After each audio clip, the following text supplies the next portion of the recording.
جب انسان توبہ کرے اللہ کے سامنے، اللہ سے معافی مانگ لے اپنے گناہوں کی، تو اس کے لیے 4 چیزوں کا ہونا بہت ضروری ہے۔ تب اللہ جو ہے اس کے گناہوں کو معاف کرتا ہے، اس کے توبہ کو جو ہے قبول کرتا ہے۔ اس میں سب سے پہلی شرط یہ ہے کہ گناہ سے الگ ہو جائے۔ اگر ہم جیسے لوگ اللہ کے سامنے توبہ کریں تو ہمارے لیے 4 شرائط ہیں۔ سب سے پہلی شرط یہ ہے کہ گناہ سے الگ ہو جائے، کہ جو گناہ آپ سے ہوا ہے اور آپ اللہ سے معافی مانگ رہے ہیں، اس گناہ کو چھوڑ دو، اس گناہ سے الگ ہو جاؤ اور اللہ سے معافی مانگ لو، پھر جو ہے اللہ کی توبہ کو قبول کرے گا۔ دوسری شرط کہ دل میں ندامت بھی ہو، ان یندم علیہا،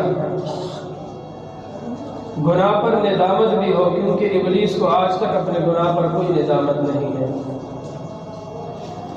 ابلیس شیطان نے اللہ کی نافرمانی کی، لیکن اس کو اپنے گناہ پر کوئی ندامت نہیں۔ تو فرمایا کہ جب انسان گناہ سے توبہ کرے تو اس کے لیے چاہیے کہ جو گناہ اس نے کیا ہے اس پر ندامت بھی ہو، شرمندگی بھی ہو، دل میں ندامت ہو کہ یہ تو مجھ سے غلطی ہو گئی، اور اللہ سے معافی مانگ لے کہ یا اللہ مجھ سے غلطی ہوگی، مجھے معاف کر دے۔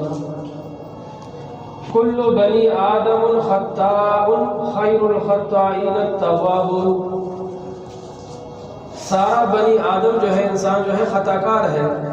کوئی انسان کامل نہیں ہے کہ میں تو کامل ہوں، مجھ سے گناہ نہیں ہوتا، ہر انسان سے گناہ ہو جاتا ہے، لیکن فرمایا کہ بہترین خطا کار وہ ہے، اللہ کو محبوب وہ ہے کہ جو گناہ کے بعد فوراً توبہ کرے، ڈیٹ نہ بنے، بلکہ اس کو شرمندگی ہو، ندامت ہو، اور اللہ سے فوراً توبہ کرے، معافی مانگ لے۔ تیسری شرط فرمائی ان یعظم عزما جازما الا یعود الیہا ابدا، کہ جب وہ اللہ کے حضور میں توبہ کر رہا ہو تو پکا ارادہ کرو کہ اب کبھی اللہ کو ناراض نہیں کروں گا، یہ عزم کرے، کیونکہ جب انسان گناہ کرتا ہے، جیسے حدیث میں آتا ہے، حضور نبی کریم صلی اللہ علیہ وسلم کا ارشاد ہے کہ جب انسان گناہ کرتا ہے تو اس کے دل پہ سیاہ دھبا لگ جاتا ہے، اب اگر وہ اللہ کے سامنے توبہ استغفار کرے تو وہ دھبا جو ہے زائل ہو جاتا ہے، ختم ہو جاتا ہے، اس کا دل صاف ہو جاتا ہے۔ لیکن اگر وہ گناہ پہ گناہ کرتا ہے تو اس کا دل بالکل سیاہ ہو جاتا ہے، پھر اس پر حق بات جو ہے بالکل اثر نہیں کرتی۔ اس لیے فرمایا کہ انسان جب توبہ کرے، تیسری شرط ہے کہ پکا ارادہ کرے، یہ عزم کرے کہ انشاءاللہ میں آئندہ یہ گناہ نہیں کروں گا، اپنی طرف سے پوری کوشش کرے، لیکن اس کے باوجود بھی اگر انسان سے گناہ دوبارہ بھی ہو جائے تو پھر اللہ سے معافی مانگ لے، موت سے پہلے اللہ سے معافی مانگ لے، اللہ معاف کر دے گا۔ اور چوتھی شرط فرمائی کہ کسی کا حق کایا ہو اس کو واپس کرنا، اگر انسان کسی کا حق کھا لے، نقد مال اس کا لے لیا یا زمین پہ قبضہ کر لیا، کوئی کسی اور طرح سے کسی کو گالی دی ہے مسلمان کو، یا کسی کی غیبت کی ہے، کسی کی چغل خوری کی ہے، سب سے پہلے کیا کرے کہ اس مسلمان کو اس کا حق واپس کرے، اگر حق لیا ہے یا گالی دی ہے یا غیبت، اس کو معافی مانگ لے، اس آدمی سے معافی مانگنی پڑے گی، اس کے بعد جو ہے اللہ اسے معاف کرے گا۔ اور فرماتے ہیں کہ مسلمان کی غیبت کرنا یہ گناہوں کو ایسے یہ نیکیوں کو ایسے ظاہر کر دیتا ہے، جیسے جو انسان غیبت کر رہا ہے اس انسان کی نیکی ایسی ختم ہو جاتی ہے جیسے آگ کے ساتھ جو ہے خشک گھاس جل جائے۔ اور غیبت کہتے ہیں کہ ایک مسلمان میں ایک برائی موجود ہے اور وہ برائی کسی کے سامنے بیان کرتے ہیں۔ اب ایک انسان میں ایک برائی ہے، آپ وہی برائی جو ہے کسی کے سامنے بیان کرتے ہو کہ فلاں آدمی میں یہ برائی ہے، اس کی برائی کر رہے ہو، تو فرماتے اسے غیبت کہتے ہیں۔ اور یہ انسان ایسا ہے جیسے اپنے بھائی کا جو ہے کچا گوشت کھا رہا ہے۔ ایک مرتبہ دو عورتوں کی حالت اتنی خراب ہو گئی کہ موت کے قریب ہو گئی، تو آپ صلی اللہ علیہ وسلم سے کسی نے عرض کیا کہ ان کی حالت بہت خراب ہے، ذکر فرمایا، تو آپ نے ایک پیالہ بھیجا کہ جاؤ اس دور کو کہو کہ اس میں کہہ کرے الٹی۔ جب انہوں نے کہہ کیا تو اس میں گوشت کے ٹکڑے گرے۔ اب اس عورتوں نے کہا کہ ہم نے گوشت تو کھایا ہی نہیں ہے۔ حضور نبی کریم نے فرمایا کہ ان دونوں عورتوں نے غیبت کی ہے، مسلمان بھائی کی یا بہن کی غیبت کی ہے، اور ان کی غیبت کرنا ایسا ہے مسلمان کی کہ جیسے وہ کچا گوشت کھا رہے ہیں۔ تو اس لیے غیبت سے اپنے آپ کو بچانا، کیونکہ غیبت ایک تو گناہ اس کا بہت بڑا ہے، دوسرا کون ایسا کر سکتا ہے کہ کسی مسلمان کی غیبت بھی کرے اور پھر اس کے پاس جائے کہ مجھے معاف کر دیں، میں نے آپ کی غیبت کی ہے؟ ایسا کون کر سکتا ہے؟ تو اس لیے ایسے گناہ سے اپنے آپ کو بچائے کہ جس کا معافی مانگنا بھی بہت مشکل ہے۔ ایک تہمت ہے، کسی مسلمان کے بارے میں ایسی بات کرنا کہ وہ اس میں موجود ہی نہیں ہے، اس کو کہتے ہیں تہمت۔ ایک چغلخوری ہے، دو مسلمانوں کو آپس میں لڑانا، ایک کے پاس گیا جھوٹ بولا کہ اس نے آپ کے خلاف یہ کہا ہے، دوسرے کے پاس گیا اس نے آپ کے خلاف یہ کہا، اس کو آپس میں لڑایا، اس کو چغلخوری کہتے ہیں، اور یہ غیبت سے بھی بڑا گناہ ہے، اور اس کی وجہ سے قبر کا عذاب بھی ہوتا ہے۔ اور تہمت جو ہے یہ غیبت سے بھی بڑا گناہ ہے۔ یہ امام مالک رحمۃ اللہ علیہ کے دور کا واقعہ ہے۔ عرب میں ایک عورت کا انتقال ہوا،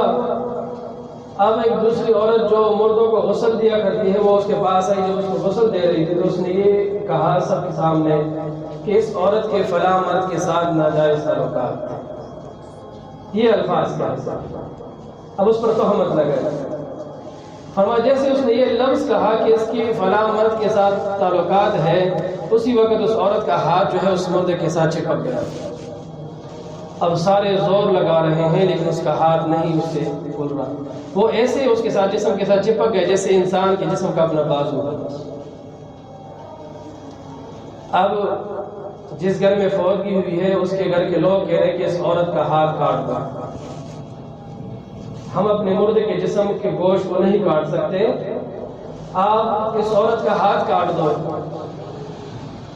تاکہ ہم اس کو دفن کر دیں جلدی سے۔ اب جس گھر کی وہ عورت ہے وہ لوگ کہ نہیں ہم اپنے عورت کو معذور نہیں کر سکتے، آپ ایسا کرو اس مردے کے جو عورت ہے اس کا گوشت کاٹ دو تاکہ یہ اس کو جلدی سے دفنا دے، اس سے بدبو آنا شروع ہوگی۔ اب آپس میں لڑ رہے ہیں تو اس وقت امام مالک رحمۃ اللہ علیہ اس کے پاس گئے تو انہوں نے یہ فیصلہ کیا کہ اس عورت کو 80 کوڑے لگاؤ، کیونکہ اس نے تہمت لگائی ہے زنا کی۔ جب اس عورت کو 80 کوڑے لگائے گئے، جب آخری کوڑا لگایا گیا 80 پورے ہو گئے تو اسی وقت اس کا ہاتھ اس سے کھل گیا، اس کے جسم سے الگ ہو گیا اس کا ہاتھ۔ تو اس لیے تہمت سے اپنے آپ کو بچانا، کیونکہ جب آپ کسی مسلمان پر تہمت لگاتے ہیں، اس کے خلاف کوئی بات کرتے ہیں اور وہ بات اس میں موجود نہیں ہے، تو قیامت کے دن آپ اللہ کے سامنے اس بات کو ثابت کرو گے۔ وہ آدمی وہاں کھڑا ہوگا، اللہ کے سامنے آپ کو کہے گا کہ آپ ثابت کرو جو آپ نے مجھ پہ الزام لگایا تھا، مجھ پہ تہمت لگائی تھی۔ تو اس لیے تہمت سے اپنے آپ کو بچانا، غیبت سے اپنے آپ کو بچانا، مسلمان کی برائیوں سے اپنے آپ کو بچانا اور چغلخوری سے اپنے آپ کو بچانا۔ تو یہ چوتھی شرط ہے کہ جب انسان سے گناہ ہو جائے اور وہ اللہ کے سامنے توبہ کرے تو چوتھی شرط یہ ہے کہ وہ کسی مسلمان کا حق نہ ہو۔ پہلی شرط کہ وہ گناہ چھوڑ دے، گناہ سے الگ ہو جائے۔ دوسری شرط یہ تھی کہ این یندم علیہا، کہ اس کو ندامت بھی ہو گناہ پہ، جب وہ توبہ کرے تو اس کو ندامت بھی ہو، شرمندگی ہو اپنے گناہ پر۔ تیسری شرط کہ وہ پکا ارادہ کرے کہ میں آئندہ یہ گناہ نہیں کروں گا، اور چوتھی شرط کہ وہ کسی مسلمان کا حق نہ ہو، کیونکہ جب حقوق اللہ جو ہے، حقوق العباد یعنی بندوں کے حقوق، وہ اللہ معاف نہیں کرتا، چاہے انسان کتنے بھی معافیاں مانگ لے، جب تک اس بندے کا حق ادا نہیں کرتا تب تک اللہ اسے معاف نہیں کرتا۔ تو یہ 4 شرائط جب پورے ہوں گے اس کے بعد جب انسان اللہ سے معافی مانگے گا تو اللہ اسے معاف کر دے گا۔ اور فرماتے ہیں انسان سے اتنے گناہ ہو جائے کہ زمین اور آسمان کا خلا اس سے بڑھ جائے، اور یہ 4 شرائط پورے ہو، سچے دل سے وہ اللہ سے معافی مانگ لے، تو اللہ جل جلالہ اس کے سارے گناہوں کو معاف کر دیتا ہے۔ وہ گناہوں سے ایسے پاک ہو جاتا ہے جیسے اس نے کبھی گناہ کیا ہی نہیں۔